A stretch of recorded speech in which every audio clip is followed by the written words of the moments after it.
Not so long ago, I thought there would be part two. There's going to be several parts over here. Actually, just filming this in IKEA Centre here in the city of Bet Shemesh. Now, it's actually interesting. We already spoke about 16th and 15th century Macedonia. Now we're going to speak about 17th century. We're using this excellent article, let's just say in-depth article, from the monastir.org.il website over here. So now we're speaking about the 17th century, and we know at the beginning of the 17th century, there was a control of the high seas belonged to the Dutch and English at that point in time. This caused a tremendous, let's say, decrease in commerce between India, the Far East, and Europe, this within regards to Macedonia itself. At the same time, I think the Persians forbade the export of silk to Europe through Anatolia. Why we're learning this? Because we're talking about Macedonian Jewish history. Now, the inaccessibility of these trade routes, let's say, would now cause considerable decrease in tax revenues of the Ottoman treasury. Okay, there was a man with the name Marin Friedberg, showed from contemporary reports that the number of Jewish families in Monastir in the 17th and 18th centuries were, let's say, considerable and was constantly growing at that point in time. There were 2 synagogues in the city which were not big enough, and the community rented several buildings to use for tefillot, for prayers. Now, new synagogues were not built because of the Omar decrees at that stage in time. You see, all the anti-Semitism was in Jewish history. That would forbid the establishment of new synagogues. There was a man with the name Haim Gerber.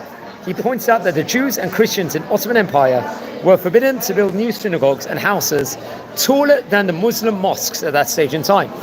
It was also forbidden for them to take residue, let's just say, in proximity to a mosque. Despite this, the Jewish quarter in the monastery was very close to the mosques in itself. The contacts, let's just say, of the Jewish people with the Turkish were mainly about paying the head tax on all of, let's say, the males over the age of 14 at that point in time. Those that fulfilled public positions, including rabbis, cantors, and teachers, were going to be exempt from this tax. Or from this, There was a person named Jamila Kolonomos. He, discovering other taxes besides property taxes that were imposed on the Jews.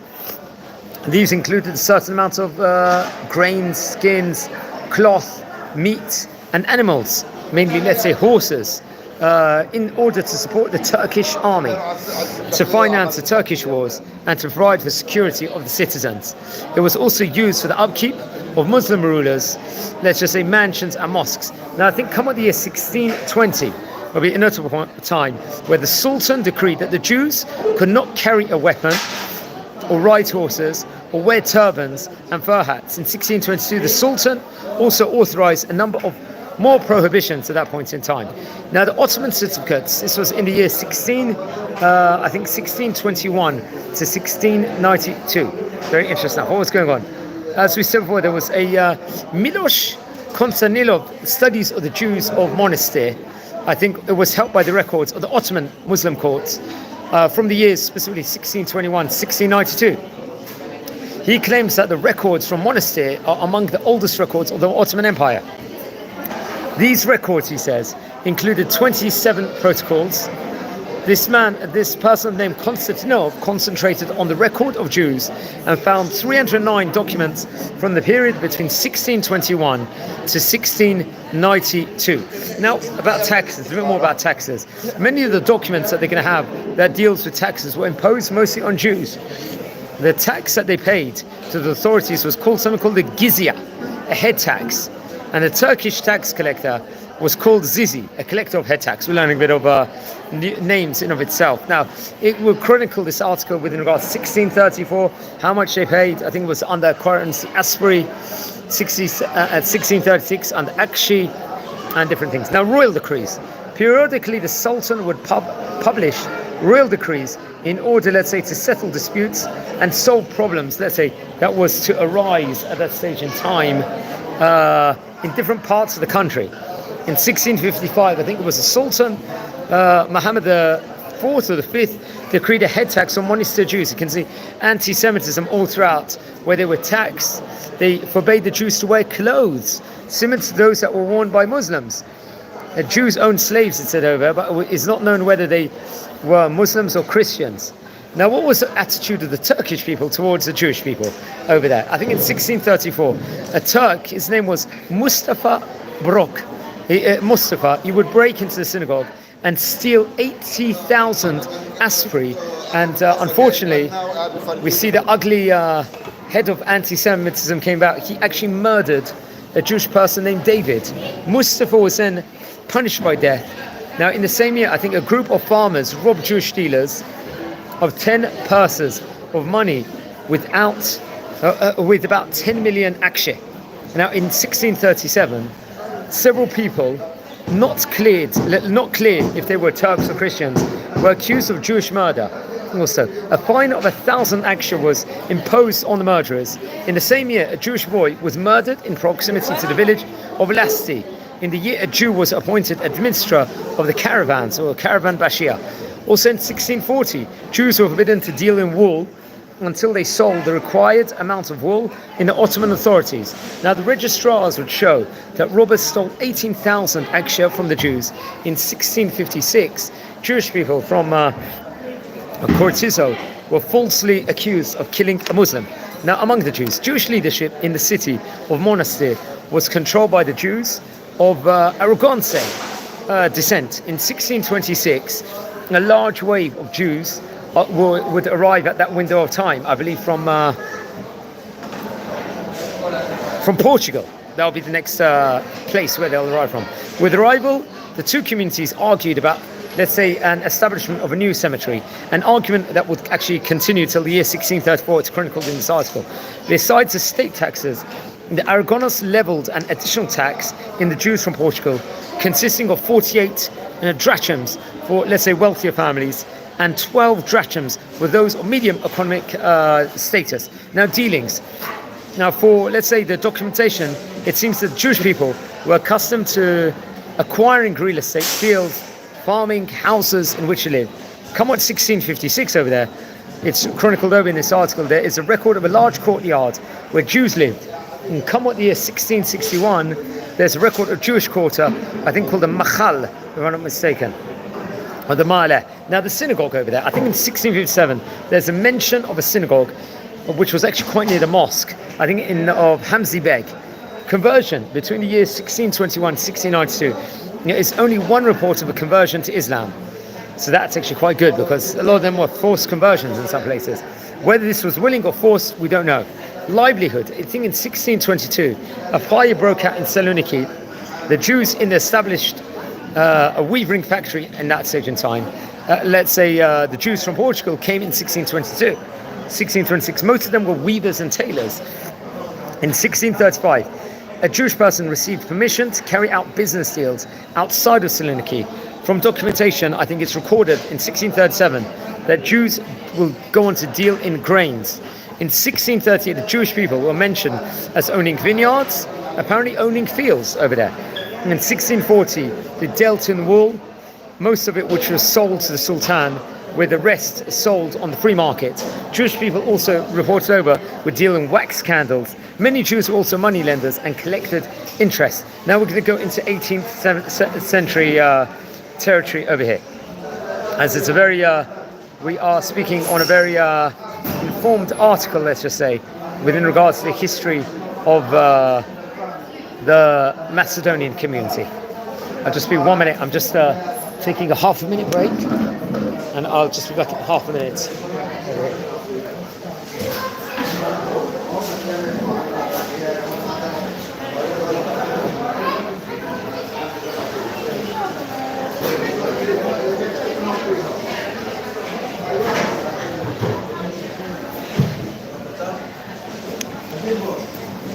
Okay, thanks everyone for being patient.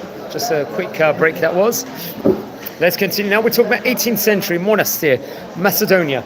It's a special edition over here. Now, in the beginning of the 18th century, the Sultan Ahmed III, I think he was between 1703 to 1730, he rose to the throne. He showed an interest in modernizing his empire in the spirit of the West, with the aid, let's say, of Christians who had converted to Islam. Now, Turkish ships were modernized, and he started a first printing press for Muslims at that point in time. Now, in 1702, a Christian murdered Shlomo Kasuto from Monastir as he was on his way to an exhibition in Alstogra. More anti-Semitism. The judges of the city were Joseph Bechar Moshe, Moshe Kamchi, and Joseph Kapsoto. In the same year, the Grand Vizier Dalbatan Pasha forbade Jews to wear brown shoes and red for hats, or to wear fancy clothes, let's just say with strings of gold or silver. Now there was economic problems that came in 1708, and the Jews of Monastir turned to the authorities with a request to postpone payment of the head tax. They repeated their request the following year, but their requests were turned down at that point in time. The Sultan threatened that if they did not pay their taxes, he would send them off on long voyages in sailing vessels. Now there was a Grand Vizier of Romila. He would visit Monastir, and the Jews paid for his hospitality, and that, let's say, his entourage to a sum of 19 plaster and 5 aksh. The Jews paid a head tax, I think, of 56,240 aksh to give to the treasury at that point in time.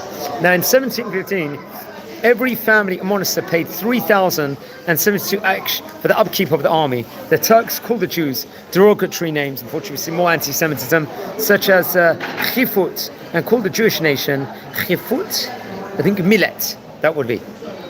A complaint was made to the Sultan in 1731 that even though the Jews had paid their head tax, the local rulers, let's say the tax collectors and the Qadis, forced them to provide wool, blankets and agricultural products, and therefore the Jews were leaving the city. Aside from the head tax, the Jews were requested to pay something called a Khayir Akshet. It was a tax to guard grazing land to the Sultan, and the Kasab Akshet, a tax for kosher meat, as well as additional taxes. Now this article is talking about from 19th century to the end of Turkish rule of Monastir. It's a very detailed article over here. Now near the beginning of the 19th century, we said Sultan Muhammad II would rule between 1808 to 1839. He dismantled, let's say, the old-fashioned army and established a modern army in its place. He would found also schools for engineering, seamanship and military academy. At the turn of the century in 1800, disagreement will break out between the Jewish wool dealers of Monastir and the Jewish owners of clothing factory from Saloniki. From this, I think we see that the Jews of Monastir dealt in wool and purchased surrounding villages at that point in time. Come what September 1800, the Jews of Monastir were required to participate in the purchase of 250 horses.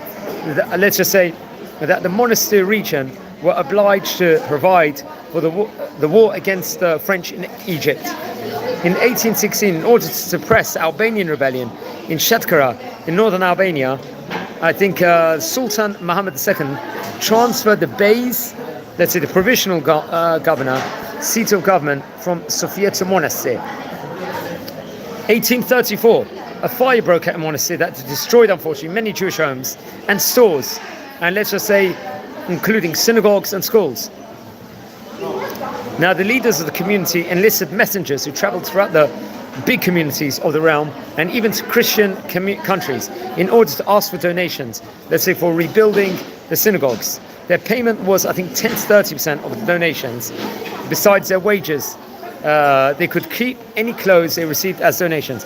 1836 was a few years before the reforms in its empire.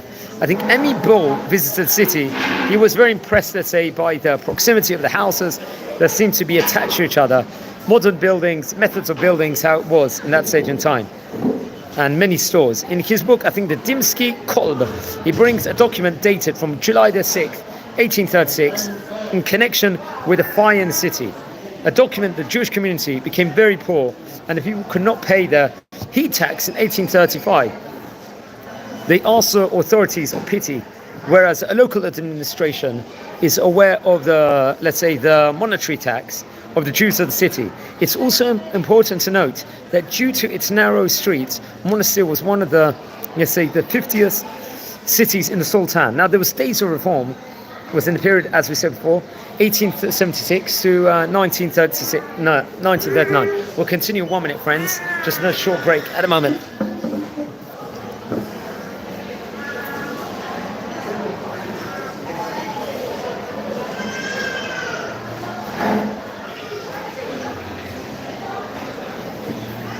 Friends, if any of you are watching this live, I'm actually recording this from IKEA at the moment, so I'm doing this Macedonian Jewish history live video, waiting for some sausages and burgers. So if you use your time productively, you can. I'm just learning myself about the Macedonian Jewish history, and it's great to share this with others in this series over here. The days of reform was between 1876 and 1939. I think the Tanzimat were reforms that Ottoman Sultana initiated under pressure from European powers in favor of non-Muslims. The first of the reformers was the Sultan Abid el-Majid. This was between 1839 to 1861. He publicized, I think in November of 1839, a list of reforms, the Hayat Sharif, which described the changes of administration, let's just say, with enlistment, taxes, court systems, to guarantee, let's say, more privileged assets of Ottoman subjects and to eliminate discrimination between Muslims, non-Muslims.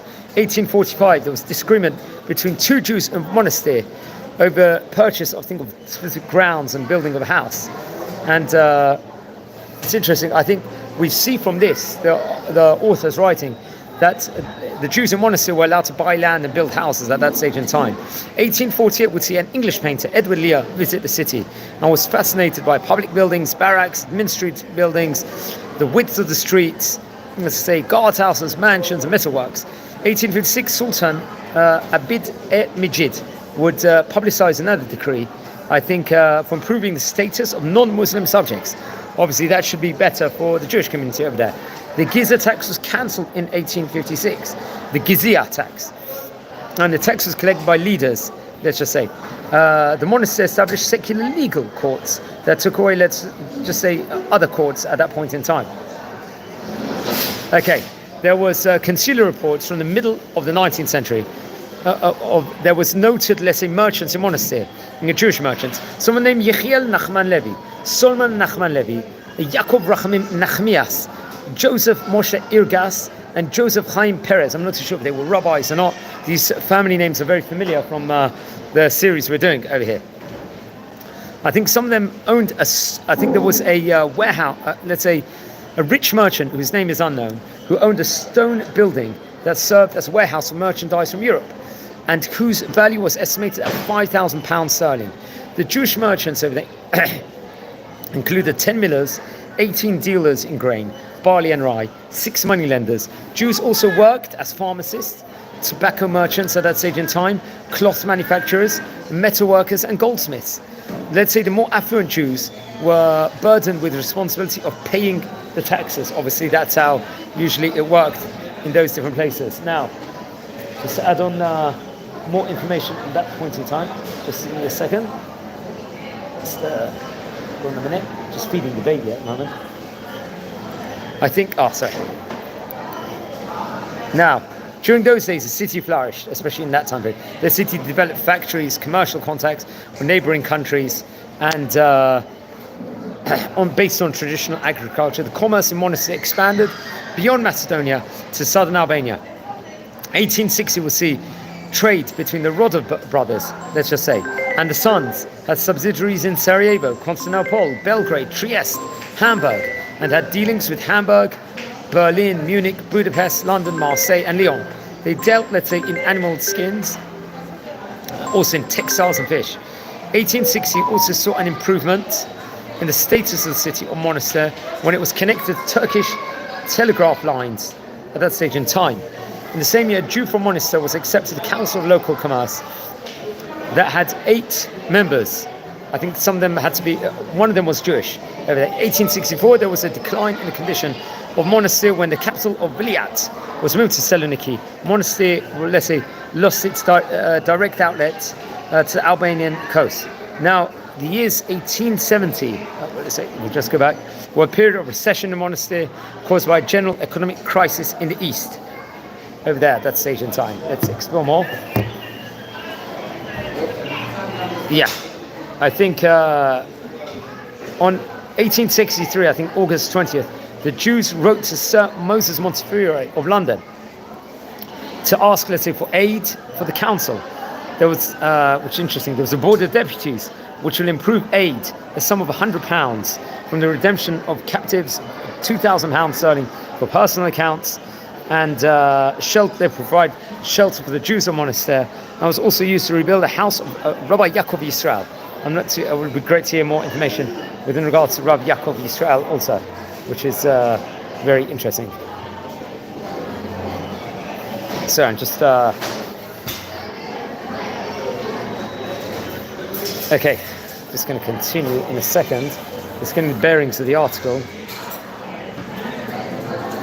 I think there were attempts to force Jews to convert in the year 1856, and if I'm not mistaken, unfortunately this always happened in Jewish history in many countries, especially in Iran I was speaking about.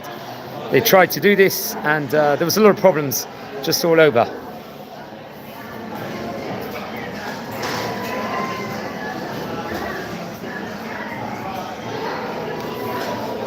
Okay, I think in the year 1863, especially, Monastir had one religious school. They had the Talmud Torah at that point. We're looking a bit about schools now with regards to Monastir. I think until the year 1863, Monastir itself had, let's explore the schooling system over here. They had one religious school. They had the Talmud Torah, and the studies were in traditional framework of reading, let's say, Torah passages. Twice there was Targum, Aramaic translations that were used. There was an educational system for kindergarten from the ages of 3 to 6. Now I think there was contact with the great Rabbi Yaakov Yisrael. With the Rabbi of the city was Rabbi Yaakov Yisrael at that point in time, and other Jews. He was impressed with several Jews who wanted to break free from the restrictions of traditional Judaism in favor of spiritual freedom. Let's just say at that point in time. There was middle-class Jews, and education was seen as the best way to escape poverty and troubles.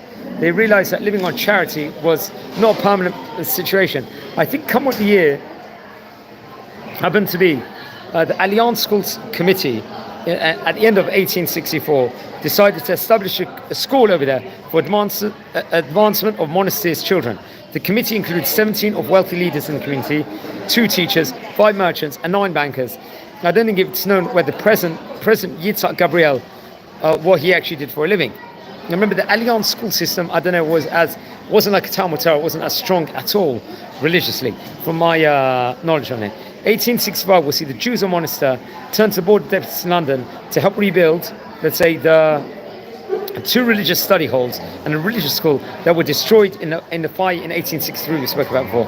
The committee refused to help, and the members were not in favor of supporting the conversion, let's say, of frozen tradition, but rather want to support a productive, let's just say, education over that point in time. And I think in 1888 there was founded a Lazarus school in the city. I think it was officially for Bulgarians. 6 of 17 students were Jewish over here, so it seems like this was some Jewish people come to this school. 1872, the Rabbi of the city, Rabbi Yaakov Yisrael, started lending money with interest, and as security, he mortgaged the house of the borrowers of Bachor Abhor, if I'm not mistaken, over here. There was a giving of loans with interest, was not a Jewish monopoly. Those dealings in loans, let's say, included all levels of society, including farmers, merchants, public figures, members of military establishment, and so on. There was a newspaper called La Epoca from Selenuki, would report on a number of different, let's say, aspects in the lives of the Jewish people of Monastir, including community affairs, the rabbinate, schools, socio-economic situation, culture level over there. It was very chronicalized over there.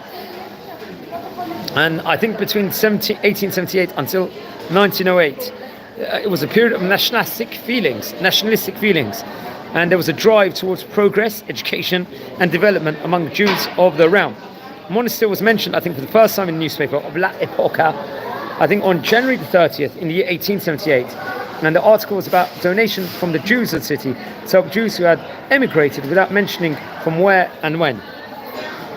Yes, that's very interesting. More is actually related within regards to this. It's just a very in-depth article over here, which we are reading at the moment. So we're talking about a bit about the school system towards late 1800s, with what actually occurred at that point in time. And yeah, it's very, very interesting. It's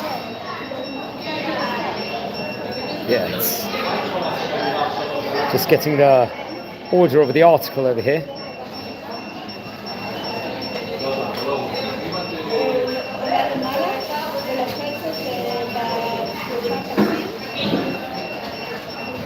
Okay.